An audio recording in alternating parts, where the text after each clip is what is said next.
from the Cystic Fibrosis Service at Alfred Health and from the eHealth group at Monash University.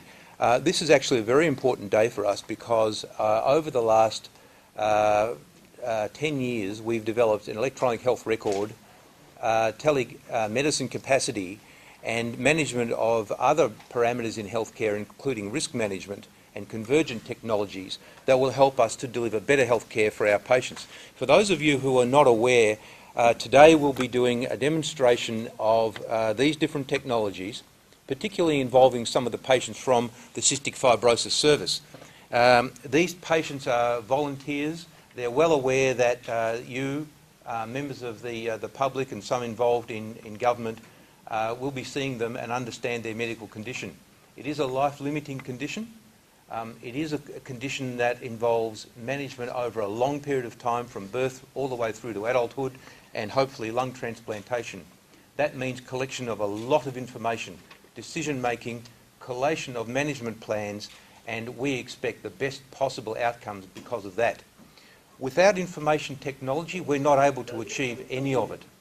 So what we're going to do today is just run through just 2 examples of exactly how telemedicine can help our patients, and we'll be able to show you how bringing in consultant opinion from other areas will help us develop management plans and improve outcomes. We'll also be talking a little bit about the use of the health record interdigitating with telemedicine. That's very, very important.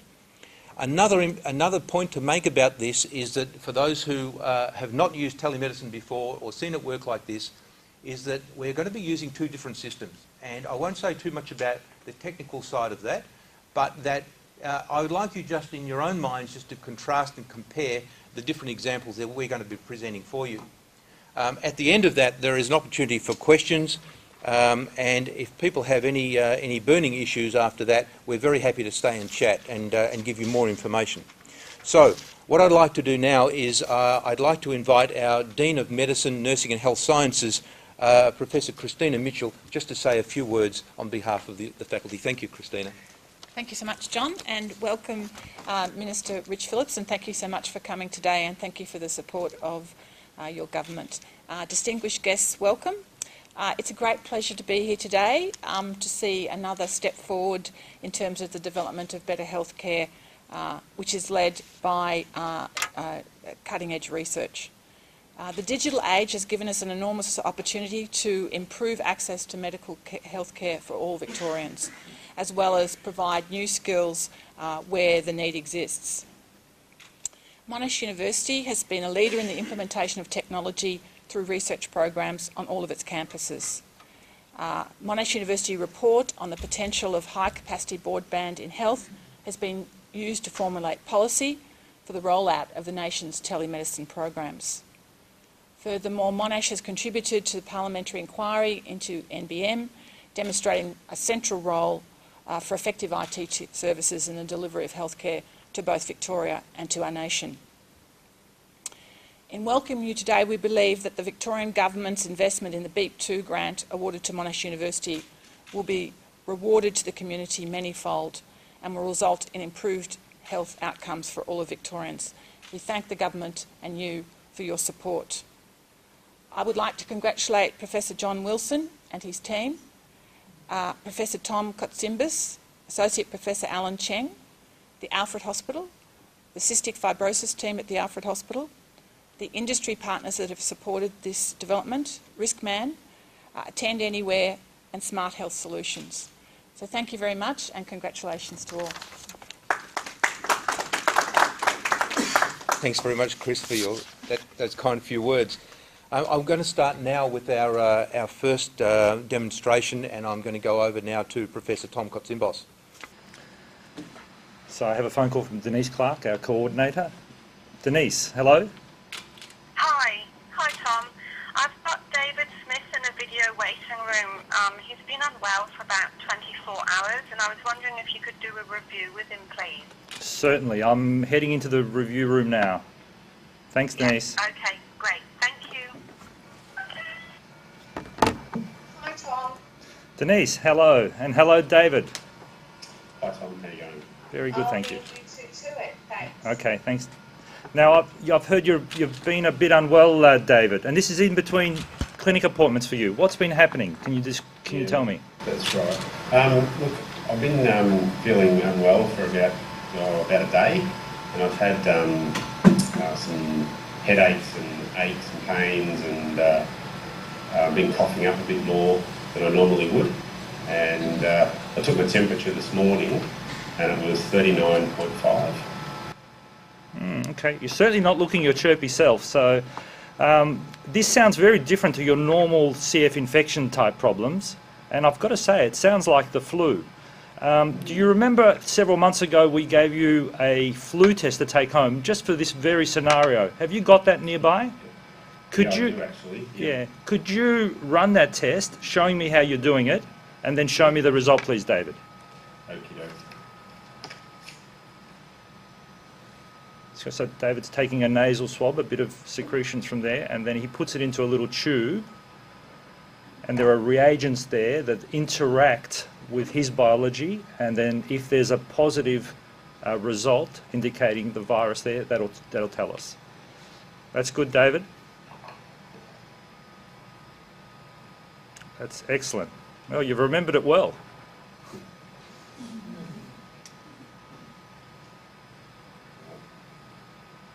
Okay, thanks. That's okay. That does indicate that you may have flu A. The control bars are positive, telling us the test has worked, and then there's a clear extra bar in the flu A part. David, because this is a new test, and although I'm fairly comfortable with the diagnosis, I would like to bring in one of our infectious disease experts to both tell us what he thinks of the test and perhaps help us with some advice. Is that okay for you? Yeah, that'd be good. Actually. All right, so I'll go ahead and do that now.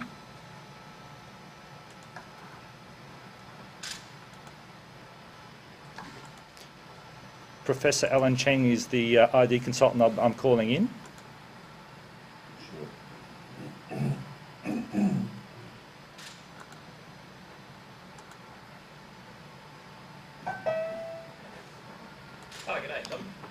Alan, hi, how are you? Alan, I've also got David Smith on the line. David, this is Professor Alan Cheng, the person I spoke to you about. Alan, we've used one of those new flu tests. David's one of my CF patients. He's unwell, but not in the usual way. We've run the test because it did sound like flu, and it looks positive to me. Could you help, please? Yeah, sure. David, could you show him the test result, please? Yeah, sure. Yeah, so that's, this test looks positive. You can see the second red line under the A, suggesting that David's got flu A. We know from some national surveillance that we're doing at the moment that there is a little bit of flu around, and that in combination with a positive test and with David's symptoms is highly suggestive of flu. Given that David does have CF, it probably is advisable to give him some Tamiflu or some Tamiflu. What's his lung function? Okay, I'll have a look right now. That's useful extra information, Alan. I'll just bring up his Smart Health record. David, this is your record. You probably recognise your chart. Thank you. So I just need to share the record with everyone else. So we can see his record. You can recognise your chart. Thank you. Yes. You can see your lung function's pretty stable, which is exactly where we want it to stay, and that's why we jump on things that change very quickly. I will go to your kidney function because that'll help us in terms of how we medicate you. Right, Alan, can you see his kidney function looks pretty normal to me, and I'd be pretty happy with full dose. Great, so that, the dose of oseltamivir is 75 milligrams twice daily for 5 days. So hopefully David will feel better in the next couple of days with this treatment. Okay, well that's very helpful, Alan. Thank you very much. David, I'm just going to go back now and prescribe the Tamiflu for you. There you go. It's actually on your chart. You've had it once before, clearly, so you'd be comfortable with the medication. So I'm just going to send an e-prescription to your pharmacy, and you'll be able to pick that up in almost immediately. So when you can get down there. And I would advise, if we're going to start it, we start it as quickly as possible. Okay? Yes, okay. Now, I think what we should do is catch up in a few days to make sure things haven't progressed and that you're comfortable with everything. Should they change or you get worried about anything in particular, particularly worsening of your chest, contact us earlier and we'll arrange earlier review. Okay? Yeah, will do. Yep. Good to see you again. So, Thanks, Tom. yeah, just hang in there into the room for a minute. Professor Wilson has a few extra comments to make, I think. Thanks very much, David. Can you hear me? Yes, I can. Look, that's been fabulous, and we're very, very grateful for you to help us with that today. I think what might be helpful then is to see Professor Cheng and just get a view of what he's actually seeing from his side as well. I think that the future really is going to be our trainees in the hospitals, our medical students will have tablets like this. They'll have access to the test that you can see right in front of you. The patients will be able to see their results just as clearly. Perhaps if we get that to the Minister, you might be able to see just what I'm talking about. So the health record and the patient. So you can use the tablet anywhere around you. Yeah, exactly. That's fantastic. And that would hold the equivalent of a library full of books in terms of medical records. So you can not only get an opinion from our consultant wherever he is in the world, what it's specifically done is shorten the patient journey by even days. And particularly for this example, what we're talking about is a major public health problem. I think all the people in the room would remember the influenza A epidemic that went across our country 3 years ago. And we now have a situation where we do not need our patients to present to emergency departments and general practice waiting rooms and whatever else. And everyone can go out now and buy themselves a PCR kit at home and then give us a call. They get a runny nose. No, I didn't really mean that you had to do that. But anyway, it is a Monash kit. No, I'm kidding. Alrighty, so... and is the prescription service that Tom issued part of the program? Yes. Just to explain about the e-prescription, what we have on the program is a list of medications. We can press the prescribe button. Our pharmacy in the hospital here is very happy to take the electronic prescription. It does, however, Minister, need some legislative change to be able to get that to go to the local pharmacy and then to accept the electronic prescription. It means that we can actually email a prescription to the pharmacy, Yes. and unfortunately we've got a long list of New South Wales pharmacies in the drop-down list at the top of the delivery boxes, because New South Wales now accepts the electronic prescription directly from this record. Okay. And we'd like to see exactly the same thing happen in Victoria, and that does need a little bit of help. We would see in the next few years that would be no problem at all. It's easy for us then to just give our patients either the paper copy or email them a prescription, and as long as it's followed up by one with a biro signed note to the pharmacy within the next week or so, it's completely legal. So our patient can actually get the electronic prescription, can go to the pharmacy, collect the medication, and that's fine. Good. Alrighty. Thank you very much, Tom. I think we might go on to scenario 2. This is what one consultant described as eating your own dog food. So let's see how John does with this. We have an appointment already made with one of our patients, Nadia.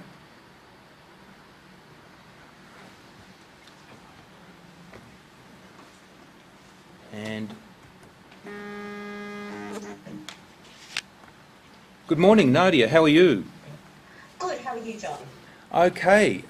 We do have an appointment already made, but I've heard from the coordinator that you may not be too well. How have you been feeling? Yeah, the last couple of days I haven't been really well. I've been more fatigued, really tired, and I've had a couple of night sweats, so just not right. Oh, that's not too good. It sounds like getting some objective measurements might be a good idea right about now. With those sweats, how do you think your exercise tolerance has been? Much more reduced. I haven't actually been doing anything the last couple of days. Oh, that's no good. I'm sorry to hear that. As well as that, what do you think's been happening with your weight? Yeah, I've actually just weighed myself. My weight's down by a couple of kilos. I'm 48.8. So it's definitely, losing a bit of weight. I'm just taking my pulse and oxygen saturations, and they're 94 for oxygen saturations and 99 for pulse. Okay. While we're talking, you're having a look at those right now, and they don't sound fabulous, actually. Yeah. I'm just having a look at some of your previous results. How about you, you take your temperature for me? Okay.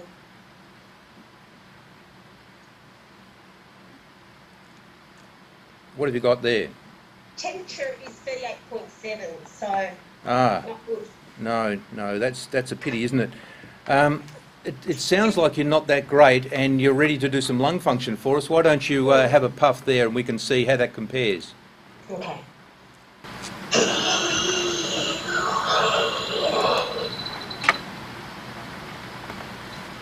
The result is 46%. 46. Yeah. Right, well, I think you know your values and we're expecting 60 to 65% or better. So that's unfortunately not quite as good as we would have hoped. So I might just pop that in and then we'll have a record there. Yeah. I've sent you the results, so you should be... Okay, we'll have that in 1 second. Okay, let me just pop those in. And your saturation was 95? Good. And your heart rate again? It was 98, I think. 99. Yeah. 99, 98. All righty, fabulous. Okay, well, I've got the picture here, and that kind of helps me to come to a diagnosis of that I think you've had a flare-up of your lung problem. And while I'm just thinking through what the appropriate management might be, I think I might have a peek at one of your previous scans, which tells me pretty clearly just what the problem is. And I do recall we got this at the time you had your operation. Okay, all righty. I think the right thing for us to do is actually to bring you into hospital and start some intravenous antibiotics, and we'll try and get that going as soon as we can. How do you feel about that? Yeah, I think it's a good idea. I'm just not well at all. Okay. In the meanwhile, what I'm going to do is just send you an electronic prescription for some azithromycin. And I think you've had that before. That shouldn't be a problem. I just want to get that started so that while we're getting the hospital bed ready, you've got some antibiotics happening. So that's on its way to you now. And just as a little reminder, I'm just going to send you just a short message there that's going to put that right on the front of your reminder list, so you'll be able to go down and get that from the pharmacy. Are you happy with all that? Yeah, no, I think that's great. Thanks very much. Okay. Do you have any questions about any part of it today? No, not really. I'm happy to come in. I think it's important, and this is all good. Good. Okay.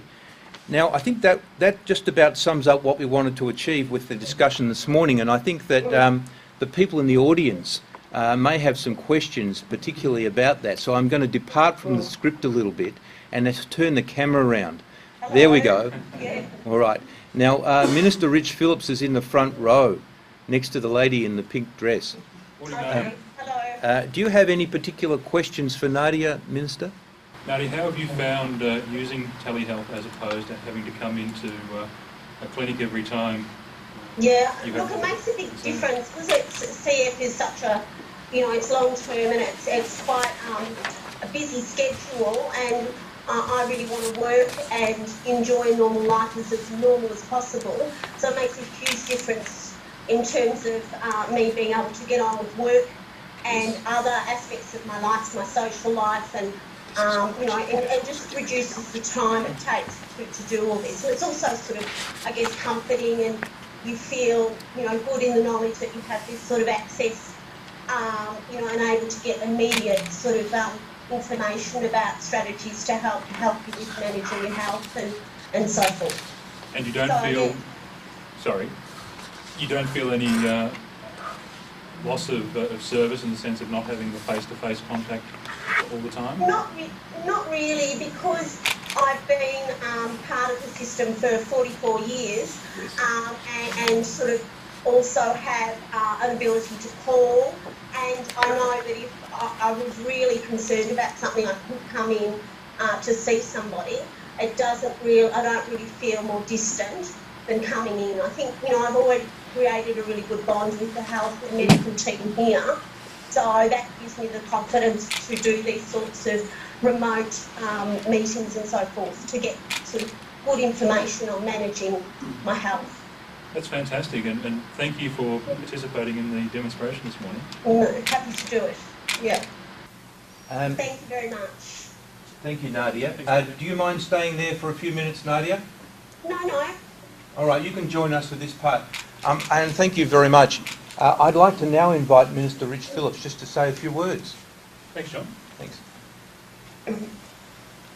Well, John, to your team and Christine and the team at Monash, I guess there's not much that I can say that actually tops seeing a demonstration of what the government is seeking to achieve through the Broadband Enabled Innovation Program. We set out with the program in 2011 because we saw enormous potential arising from the rollout of high-speed broadband around Australia. And whether that's NBN technology or whether it's other high-speed broadband technology, we recognised we needed to provide incentives to develop the tools to actually use that high-speed broadband. And the BEIP program is very much about encouraging the uptake of technology in the broader economy. One of the big challenges we have, one of the big objectives we have within the Victorian government is to drive productivity outcomes.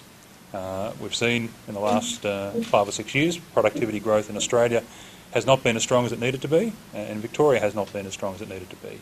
And technology is one of the great tools we have to turn that productivity performance around. So the BEIP program is very much about creating incentives for what I describe as the non-technology economy to actually harness opportunities that technology, and in this case high-speed broadband, is creating to drive better outcomes. And it's great to see a program like this for cystic fibrosis sufferers. It's great to see these sort of programs in our public health system, because it's one of the great opportunities we have to harness incredible clinical expertise which otherwise would not be available at the coalface for patients like Nadia, and in particular David, who we saw earlier from Horsham. The fact that you can be in Horsham and still have access to some of the best clinicians in Australia, and indeed the prospect of clinicians elsewhere in the region is a fantastic achievement. So from a Victorian government perspective, we're delighted to be participating, to working with Monash and Alfred through the BEIP program, and we look forward to seeing your telehealth project expand and develop in months and years to come. And it's a great start, and I'm delighted to have had the opportunity to see the trial this morning. So thank you very much.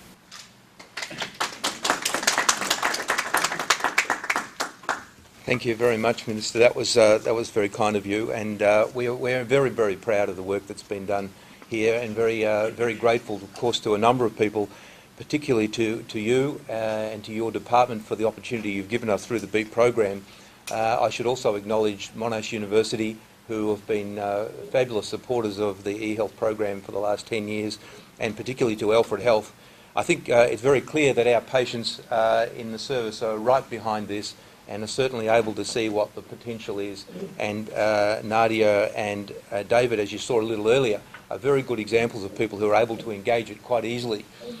I'd also like to acknowledge, while I'm on my feet, the fabulous support that we have from the Cystic Fibrosis Service, in particular from Felicity, who you've met, Denise, who you saw on the screen, Denise Clark, who's done quite a lot of work behind the telemedicine program, Tom Kotsimbos, of course, who is the other clinician involved in this, not just a clinician, but fabulous doctor.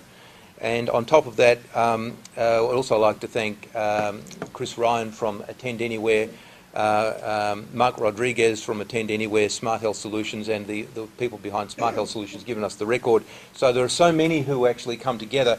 I actually hope that we can all see this as a really vital intersection between the tertiary sector, between the healthcare sector, and also about the commercial providers. And we're all in a partnership, we all work together, and that's the only way we're going to move forward. The point I made right at the beginning was that we were actually comparing technologies, and what you're seeing here is actually from a 4G card. So this is mobile stuff, and Nadia is on that right now. And the quality, I think you will all agree, is absolutely superb. I should also say that this gives us the ideal opportunity to integrate those technologies that we've demonstrated for you today. I hope that you'll all see this as consumer friendly, and we've got Cystic Fibrosis Victoria with us today. Thank you for coming, Helen. And this is a great example of the sort of thing that's not difficult for patients to engage. The home monitoring that we've described for you and displayed tells you that quite a lot of work that was previously only done in the hospital environment can now be done in the home and shortens the patient journey dramatically. And that is an enormous cost benefit to our system. If you read the papers, you'll see that the percent of GDP that we spend on health in Australia is approaching 9%. And when you groan and think that's a lot of money, it is. In the US, it's now close to 19%. So we need new technologies like this to rein in the spending and maintain the best possible clinical outcome for our patients. And I think that's about all I need to say. And thank you very much, Minister, for coming today. And thank you, everybody, distinguished guests, for your support. Thank you, everyone.